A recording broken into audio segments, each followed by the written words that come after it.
नमस्कार, आप देख रहे हैं न्यूज़ वन इंडिया और मैं हूं आपके साथ ऋतु तोमर। बुलेटिन की शुरुआत करेंगे बड़ी खबर के साथ। तो मुंबई से इस वक्त की बड़ी खबर, कंगना रनौत को बॉम्बे हाई कोर्ट से राहत मिल गई है। बीएमसी की ओर से तोड़फोड़ पर रोक लगा दी गई है। कंगना रनौत की अर्जी पर बॉम्बे हाई कोर्ट ने रोक लगा दी है। कल दोपहर 3 बजे इस पर सुनवाई होगी। कंगना रनौत की अर्जी पर बॉम्बे हाई कोर्ट ने बीएमसी की कार्रवाई पर रोक लगा दी है। हालांकि कोर्ट ने जब रोक लगाने का आदेश जारी किया तब तक बीएमसी की टीम दफ्तर को तोड़ने के बाद लौट चुकी थी। अब इस मामले में कल दोपहर 3 बजे सुनवाई होगी। इस बीच कंगना रनौत ने कहा कि मेरे घर में कोई अवैध निर्माण नहीं है। कोरोना के कारण सरकार ने भी 30 सितंबर तक किसी भी निर्माण को गिराने पर प्रतिबंध लगाया है। बॉलीवुड अब देख सकता है कि फांसीवाद क्या होता है। बीएमसी अफसरों ने कहा कि कंगना रनौत के दफ्तर के अंदर कई अवैध निर्माण किए गए हैं और इसलिए कार्रवाई की जा रही है। बीएमसी का दावा है कि ग्राउंड फ्लोर और फर्स्ट फ्लोर पर कई अवैध निर्माण किए गए हैं। इन्हें तोड़ने के लिए बीएमसी की टीम जेसीबी और मजदूरों की टीम लेकर पहुंची थी। आपको बता दें कि आज बीएमसी ने बड़ी कार्रवाई कंगना के दफ्तर पर की और बुलडोजर चला दिया, जिसको लेकर अब बॉम्बे हाई कोर्ट ने रोक लगा दी है। बीएमसी की ओर से तोड़फोड़ पर बॉम्बे हाई कोर्ट ने रोक लगा दी है। कंगना रनौत को बॉम्बे हाई कोर्ट से बड़ी राहत मिली है। अब कल दोपहर 3 बजे इस पर सुनवाई होगी। बीएमसी की ओर से जो तोड़फोड़ की जा रही थी उस पर बॉम्बे हाई कोर्ट ने रोक लगा दी है।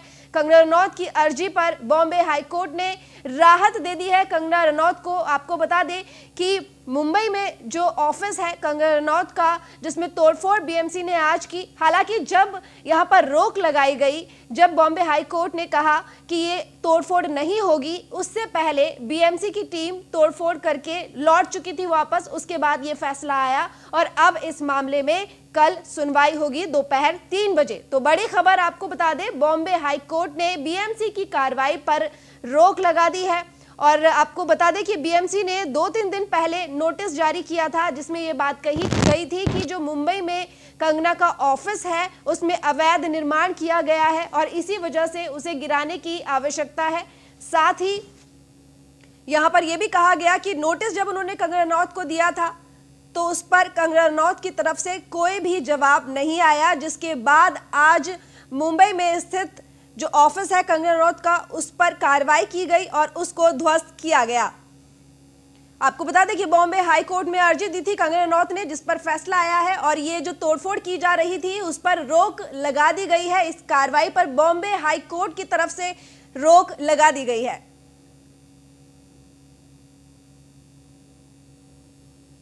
तो मुंबई से इस वक्त की बड़ी खबर आपको बता दें, कंगना रनौत को बॉम्बे हाई कोर्ट से राहत मिल चुकी है और बीएमसी की ओर से तोड़फोड़ पर रोक लगा दी गई है।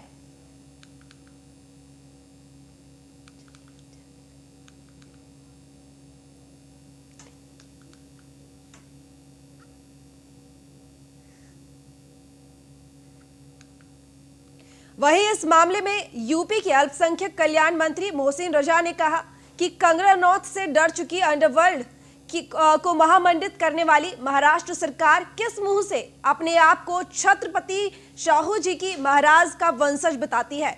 तो बड़ी खबर आपको बता दें कि आज बॉम्बे हाई कोर्ट की तरफ से जो यहां पर तोड़फोड़ की जा रही थी बीएमसी की तरफ से, उस पर रोक लगा दी गई है। अर्जी दाखिल की थी कंगना रनौत ने और राहत उनको मिल गई है। सरकार आज कंगना रनौत जी से कितना भयभीत है, कितना डर गई है, इससे ये साफ जाहिर हो रहा है कि 24 घंटे का नोटिस भेजा गया उनके ऑफिस को इनलीगल बताकर और उससे तुरंत पहले ही वहां बुलडोजर भेजकर कार्रवाई कराई जा रही है। अरे शर्म आना चाहिए महाराष्ट्र सरकार को कि अंडरवर्ल्ड के हजारों भवन खड़े हैं मुंबई के अंदर, आज तक कोई एक भवन के ऊपर इस तरह की कार्रवाई नहीं की गई है, क्योंकि अंडरवर्ल्ड से उनको कुछ ना कुछ लाभ पहुंचता रहता है। जिनसे लाभ मिलता है, चाहे वो देश को तोड़ने वाले लोग हों, चाहे देश को बर्बाद करने वाले लोग हों। 93 में इतना बड़ा कांड करके लोग भाग गए, आज तक किसी के भवन को आज तक डिमोलिश नहीं किया गया। तो महाराष्ट्र सरकार का ये जो कृत्य है पूरी देश ने देखा है और आज हम सब कंगना रनौत के साथ खड़े हैं, क्योंकि वो जस्टिस की लड़ाई लड़ रही हैं और आपको पूरा देश देख रहा है। आप छत्रपति शाहू महाराज जी का अपने आप को वंशज बताते हैं, आज उनको भी ये बात के लिए कहीं ना कहीं वो सोच रहे होंगे कि ये ऐसे हमारे वंशज हैं जो एक महिला को इस तरह से अपमानित कर रहे हैं और देशद्रोहियों को महिमा मंडित करते हैं मुंबई के अंदर। शर्म आना चाहिए महाराष्ट्र सरकार को। और इस तरह की कार्रवाई जब कानून ने रोका हुआ है, उसके बाद भी इस तरह की कार्रवाई हो रही है कि कोविड के दौरान 30 तारीख तक ऐसी कोई कार्रवाई नहीं होना चाहिए डिमोलिश की। तो रुक करेंगे अब अगली बड़ी खबर की ओर। ड्रग्स केस को लेकर भायखला जेल हुआ अब रिया का नया ठिकाना। एनसीबी ऑफिस से भायखला जेल शिफ्ट कर दी गई है रिया चक्रवर्ती। एनसीबी की 14 दिनों की न्यायिक हिरासत में है रिया चक्रवर्ती। पूछताछ में रिया ने नहीं कबूली थी ड्रग्स लेने की बात। ड्रग्स मामले में 25 सेलेब्स पर भी एनसीबी का शिकंजा कसेगा। सुशांत सिंह राजपूत केस में मंगलवार को नया मोड़ देखने को मिला। ड्रग्स कनेक्शन में सुशांत की गर्लफ्रेंड रिया चक्रवर्ती को 14 दिन की न्यायिक हिरासत में भेज दिया गया है। रिया को भायखला जेल में शिफ्ट किया गया है। एनसीबी ने अपने बयान में कहा कि रिया ने ड्रग्स मंगवाने के लिए पैसे दिए लेकिन ड्रग्स लेने की बात नहीं कबूली, यानी कि रिया ने ड्रग्स कंज्यूम किया है ये बात रिया ने अभी तक नहीं कबूली है। हालांकि उन्होंने ये बात जरूर कबूली कि ड्रग्स उन्होंने मंगवाए हैं जिसके लिए उन्होंने पैसे दिए हैं। उधर सोशल मीडिया पर कई बॉलीवुड सेलेब्स रिया के सपोर्ट में आए हैं। वे रिया के लिए न्याय की मांग कर रहे हैं। रिया और बाकियों की गवाही के बाद अब एनसीबी 25 बॉलीवुड सेलेब्स पर भी ड्रग्स मामले में शिकंजा कसने वाली है। तो बड़ी खबर आपको बता दें कि एनसीबी की 14 दिन की न्यायिक हिरासत में रिया चक्रवर्ती और अब उन्हें भायखला जेल में शिफ्ट कर दिया गया है। और पूछताछ में ये बात सामने आई है कि रिया ने ये बात नहीं कबूली कि उन्होंने कभी ड्रग्स कंज्यूम किया है। हालांकि उन्होंने ये बात जरूर कबूली है कि ड्रग्स उन्होंने मंगाया है और उसको मंगाने के लिए उन्होंने पैसे भी दिए हैं। साथ ही ये भी खबर है कि कई बॉलीवुड सेलिब्रिटीज ऐसे हैं जो ड्रग्स को लेकर, ड्रग्स वाली चीजों में सम्मिलित हैं और अब उनसे भी पूछताछ की जाएगी। तो शिकंजा अब बॉलीवुड सेलेब्स पर भी एनसीबी का कसने वाला है।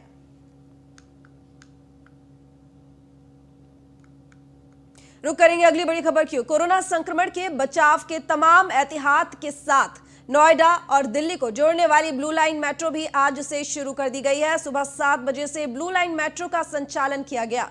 इस मेट्रो लाइन के शुरू होने से लोगों को राहत मिलेगी क्योंकि तमाम लोग दिल्ली और नोएडा काम के सिलसिले में आते जाते रहते हैं।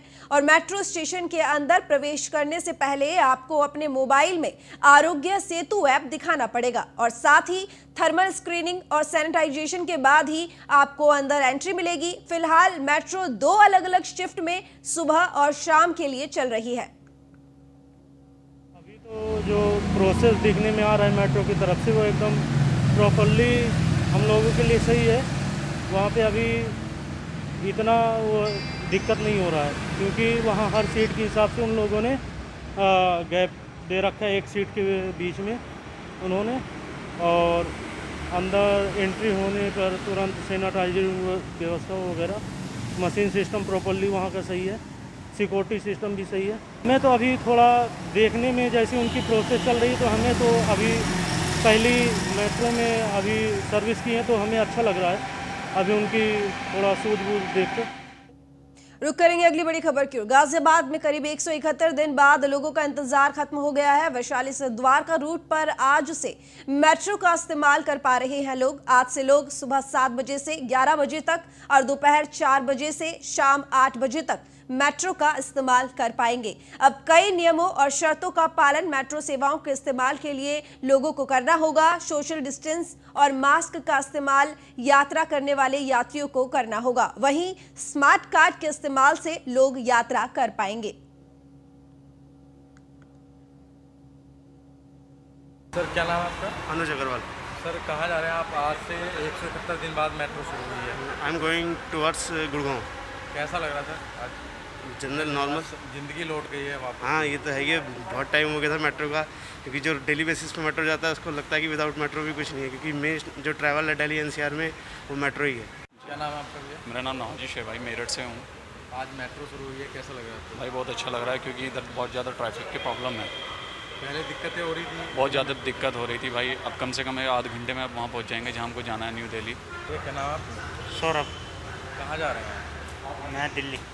तो कैसा लग रहा है इतने दिन बाद मेट्रो शुरू हुई है? अच्छा लग रहा है, कहीं ना कहीं ज़िंदगी लौट आई है दोबारा वापस।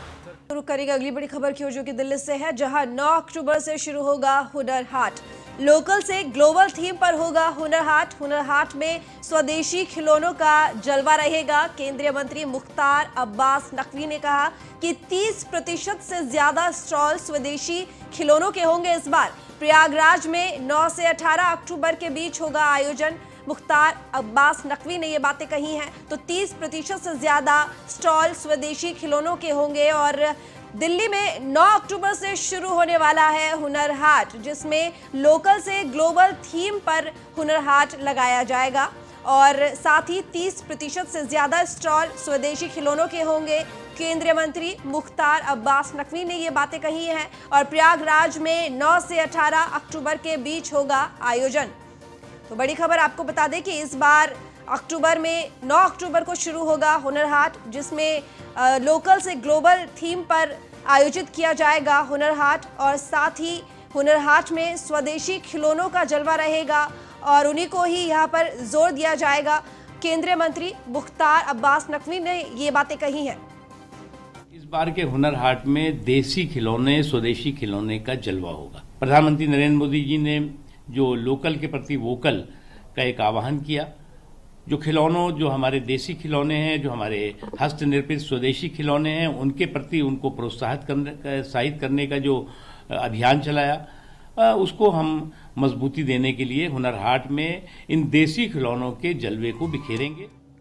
तो दिल्ली में 9 अक्टूबर से शुरू होगा ये हुनर हाट। इसका आयोजन किया जाएगा 9 अक्टूबर से, यानी कि आप हुनर हाट जा सकते हैं और वहां पर शॉपिंग कर सकते हैं, जिसमें इस बार आपको लोकल चीजें देखने को मिलेंगी क्योंकि लोकल से ग्लोबल थीम पर हुनर हाट का आयोजन किया जाना है और साथ ही हुनर हाट में स्वदेशी खिलौनों का जलवा रहने वाला है, यानी कि जोर दिया जाएगा स्वदेशी खिलौनों के ऊपर। और केंद्रीय मंत्री मुख्तार अब्बास नकवी ने ये बातें कही हैं कि 30% से ज्यादा स्टॉल स्वदेशी खिलौनों के इस बार हुनर हाट में होने वाले हैं। और आपको बता दें कि प्रयागराज में 9 से 18 अक्टूबर के बीच आयोजित होगा हुनर हाट, वहीं दिल्ली में 9 अक्टूबर को आयोजित होने वाला है। स्वदेशी खिलौनों पर जोर दिया जाएगा क्योंकि लोकल थीम पर ये बेस्ड है, लोकल से ग्लोबल थीम पर ये बेस्ड होगा हुनर हाट। 30% से ज्यादा स्टॉल स्वदेशी खिलौनों के होने वाले हैं। तो स्वदेशी वस्तुएं जो देश में ही निर्मित होती हैं, उन पर इन हाट में, हुनर हाट में जोर दिया जाएगा। तो अगर आप हुनर हाट जाना चाहते हैं तो 9 अक्टूबर आप जा सकते हैं, 9 अक्टूबर से जा सकते हैं, लेकिन इस बार आपको विदेशों से ज्यादा स्वदेशी जो खिलौने हैं, स्वदेशी वस्तुएं हैं, वो देखने को आपको मिलेंगी। और इसको लेकर बयान भी दिया है केंद्रीय मंत्री मुख्तार अब्बास नकवी ने, जिसमें उन्होंने ये बात साफ कही है कि 30% से ज्यादा के जो स्टॉल होंगे वो स्वदेशी वस्तुओं के होंगे, स्वदेशी खिलौनों पर जोर दिया जाने वाला है। तो लोकल से ग्लोबल थीम पर बेस्ड होगा हुनर हाट और 9 अक्टूबर से इसकी शुरुआत होने वाली है। तो अगर आपने मन बना लिया है घूमने का या आप हर साल जाते हैं तो आपको भी इंतजार होगा और 9 अक्टूबर से इसकी शुरुआत होगी। तो 9 अक्टूबर को आप जा सकते हैं। रुक करेंगे अगली बड़ी खबर की ओर। यूपी पंचायत चुनाव को लेकर चुनाव आयोग ने तैयारियां शुरू कर दी हैं। 25 दिसंबर को खत्म हो रहा है इनका कार्यकाल और उत्तर प्रदेश में करीब 59,000 ग्राम पंचायतें हैं। अक्टूबर के पहले हफ्ते से वोटर लिस्ट पुनरीक्षण का काम शुरू किया जाएगा और सभी तैयारियां पूरी होने के बाद अगले साल अप्रैल या मई में चुनाव संभव है। तो बड़ी खबर आपको बता दें कि जो पंचायत चुनाव होने वाले हैं उनको लेकर तैयारियां यहां पर पूरी कर ली गई हैं और अगर चुनावों की बात की जाए तो अप्रैल या मई में चुनाव हो सकते हैं। यूपी पंचायत चुनाव को लेकर चुनाव आयोग ने सारी तैयारियां शुरू की हैं। 25 दिसंबर को खत्म हो रहा है कार्यकाल पंचायती का और उत्तर प्रदेश में 59,000 ग्राम पंचायतें हैं। कोरोना को मद्देनजर देखते हुए इस बार चुनाव थोड़ा सा डिले हो गए हैं और अप्रैल और मई में ये चुनाव हो सकते हैं। सभी तैयारियां पूरे होने के बाद अगले साल अप्रैल या मई में चुनाव होना संभव है, क्योंकि जिस हिसाब से कोरोना का संक्रमण लगातार बढ़ता जा रहा था, आंकड़े रोज नए सामने आते हैं, उसी को देखते हुए इस बार चुनाव टाल दिए गए। लेकिन अब सूत्रों के हवाले से यह खबर है कि ये चुनाव अगले साल अप्रैल या मई में होंगे, तो इसको लेकर तैयारियां पूरी की जा रही हैं। तो सभी तैयारियां पूरी होने के बाद अगले साल अप्रैल या मई में चुनाव संभव है। यूपी पंचायत चुनाव को लेकर चुनाव आयोग ने तैयारियां करनी शुरू कर दी हैं और 25 दिसंबर को आपको बता दें कि पंचायती जो कार्यकाल है वो खत्म होने वाला है। 59,000 ग्राम पंचायतें उत्तर प्रदेश में है जिन पर चुनाव होना था, लेकिन कोरोना की वजह से चुनाव डिले हो रहा है। लेकिन अब उसको लेकर तैयारियां शुरू हो गई हैं चुनाव आयोग की और पूरी तरीके से यहाँ पर जोरों शोरों के साथ तैयारियां की जा रही हैं। कहा जा रहा है कि अगले साल अप्रैल और मई में ये चुनाव संभव है, चुनाव कराए जा सकते हैं। 25 दिसंबर को जो पंचायतें इस वक्त हैं उनका कार्यकाल खत्म हो रहा है। 59,000 पंचायतें हैं यूपी में जिनके जो इस बार इलेक्शन होने हैं वो अगले साल होंगे अप्रैल या मई में। सूत्रों के हवाले से यह खबर है। आपको बता दें कि कोरोना की वजह से ये चुनाव डिले हुए हैं। रुक करेंगे अगली बड़ी खबर की ओर, जो कि प्रयागराज से आ रही है, जहां आपकी छात्र विंग CYSS ने प्रदर्शन किया। प्रयागराज के सुभाष चौराहे पर CYSS विंग ने प्रदर्शन किया है। UPSSC में 2016 में 2020 तक परीक्षाओं में लापरवाही का आरोप लगाया गया है। लगभग 24 भर्तियां और परीक्षाओं में लापरवाही का आरोप लगा है। प्रदेश के 60 से 70 लाख छात्रों के भविष्य को लेकर यह प्रदर्शन किया जा रहा है। आप छात्र विंग CYSS के प्रदेश अध्यक्ष वंशराज दुबे के नेतृत्व में यह धरना प्रदर्शन किया जा रहा है। बड़ी खबर आपको बता दें प्रयागराज से, जहां आपकी छात्र विंग CYSS ने प्रदर्शन किया है और छात्रों को लेकर यह प्रदर्शन किया जा रहा है। UPSSC में 2016 से 2020 तक की परीक्षाओं में लापरवाही का आरोप लगाया गया है और आपकी छात्र विंग CYSS प्रदर्शन कर रही है। खबर पर ज्यादा जानकारी के साथ इस वक्त हमारे संवाददाता नीलेश चौहान हमारे साथ जुड़े हुए हैं। नीलेश, यहाँ पर आपकी छात्र विंग CYSS प्रदर्शन कर रही है और आरोप लगा है कि 2016 से 2020 के बीच में लापरवाही बरती गई है।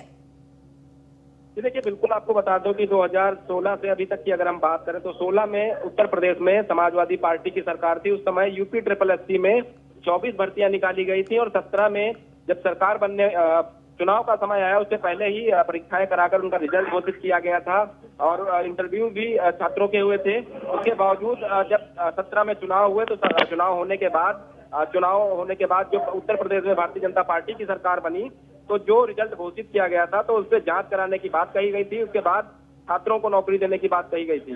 उसके बाद जांच हुई, जांच पूरी होने के बाद छात्रों को नौकरी देने की बात जब आई तो मामला कोर्ट में चला गया।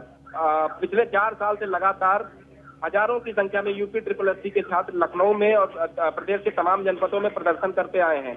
न्यूज ऑन इंडिया भी प्रमुखता से उन तमाम खबरों को जनता को जागृत करते आया है, सरकार तक उन खबरों को पहुंचाते हुए आया है। आज की अगर हम बात करें तो आम आदमी पार्टी के जो छात्र विंग है CYSS उसके द्वारा प्रयागराज में प्रदर्शन किया गया है।